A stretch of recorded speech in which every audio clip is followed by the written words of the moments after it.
নমস্কার বন্ধুরা, কেমন আছো তোমরা? চলে এসেছি আমি মিলন, এমটি মিলন ব্লগ ভিডিওতে আপনাদেরকে জানাই স্বাগত। তো এখন আমি চলে এসেছি কামালপুরে, যেখানে বিশ্বের সবথেকে বড় দুর্গা প্রতিমা নির্মাণ কাজ চলছে। তো এখনও নির্মাণ কাজ চলছে, আর ঢুকতেই চলে এসেছি আমি অসুরের কাজ। দেখুন, এখানে অসুরের কাজ চলছে, অসুরের কাজটি সম্পূর্ণ হচ্ছে।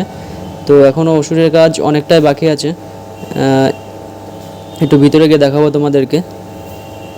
এই যে এটা হচ্ছে অসুরের বডি, সবে অসুরের বডিতে ফাইবার কাস্টিং করা হয়েছে, আর এখনও নিচেটা বাকি আছে বডির। আর ওই সাইডটা হাত হচ্ছে, অসুরের হাত। তো আপনারা একটু দেখুন, এই হাতগুলো, এই যে আঙুলগুলো দেখছেন, আঙুলগুলো হচ্ছে ভীষণ মোটা মোটা, ক্যামেরায় এরকম দেখাচ্ছে। তো আঙুলগুলো মনে হচ্ছে আমার দাবনার থেকেও বেশি মোটা। আর এই হাতের কাজটা এখনও, হাতগুলো ফাইবার কাস্টিং হয়েছে, আর বডিটা পুরো ফাইবার কাস্টিং হয়ে গেছে।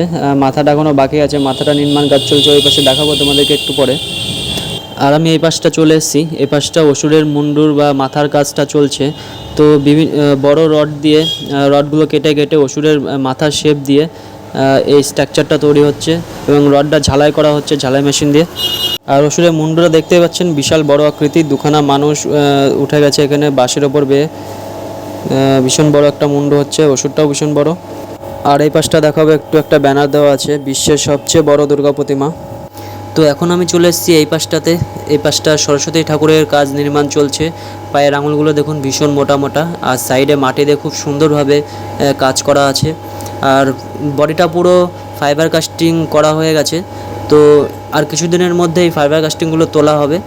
তো ফাইবার কাস্টিংটা তোলার পর এগুলো ভালো করে সিরিজ কাগজ দিয়ে বিভিন্ন দিয়ে পরিষ্কার করে রং করা হবে। তারপর হচ্ছে ভিতরের ইয়েটা সুন্দর করে রড দিয়ে ঝালাই করা হবে, যাতে স্ট্রাকচারটা ধরে রাখে, এবং বিভিন্ন অনেক রকমের নাট দিয়ে এগুলো জোড়া হবে আস্তে আস্তে।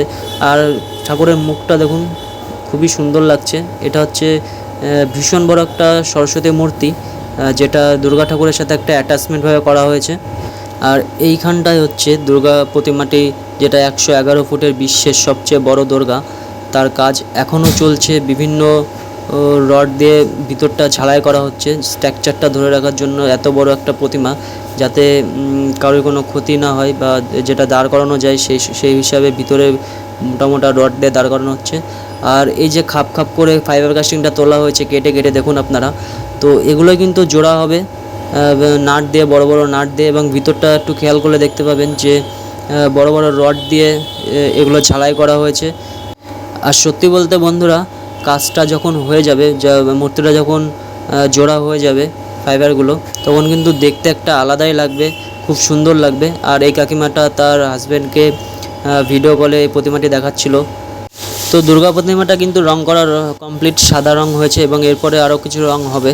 আর এই পাশটা হচ্ছে মুকুটের কাজ, মুকুটটা পড়ে আছে দেখুন, ভিতরে রড দিয়ে ঝালাই করা।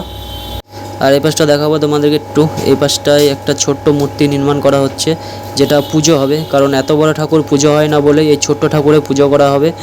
তো ঠাকুরটাও খুব সুন্দর।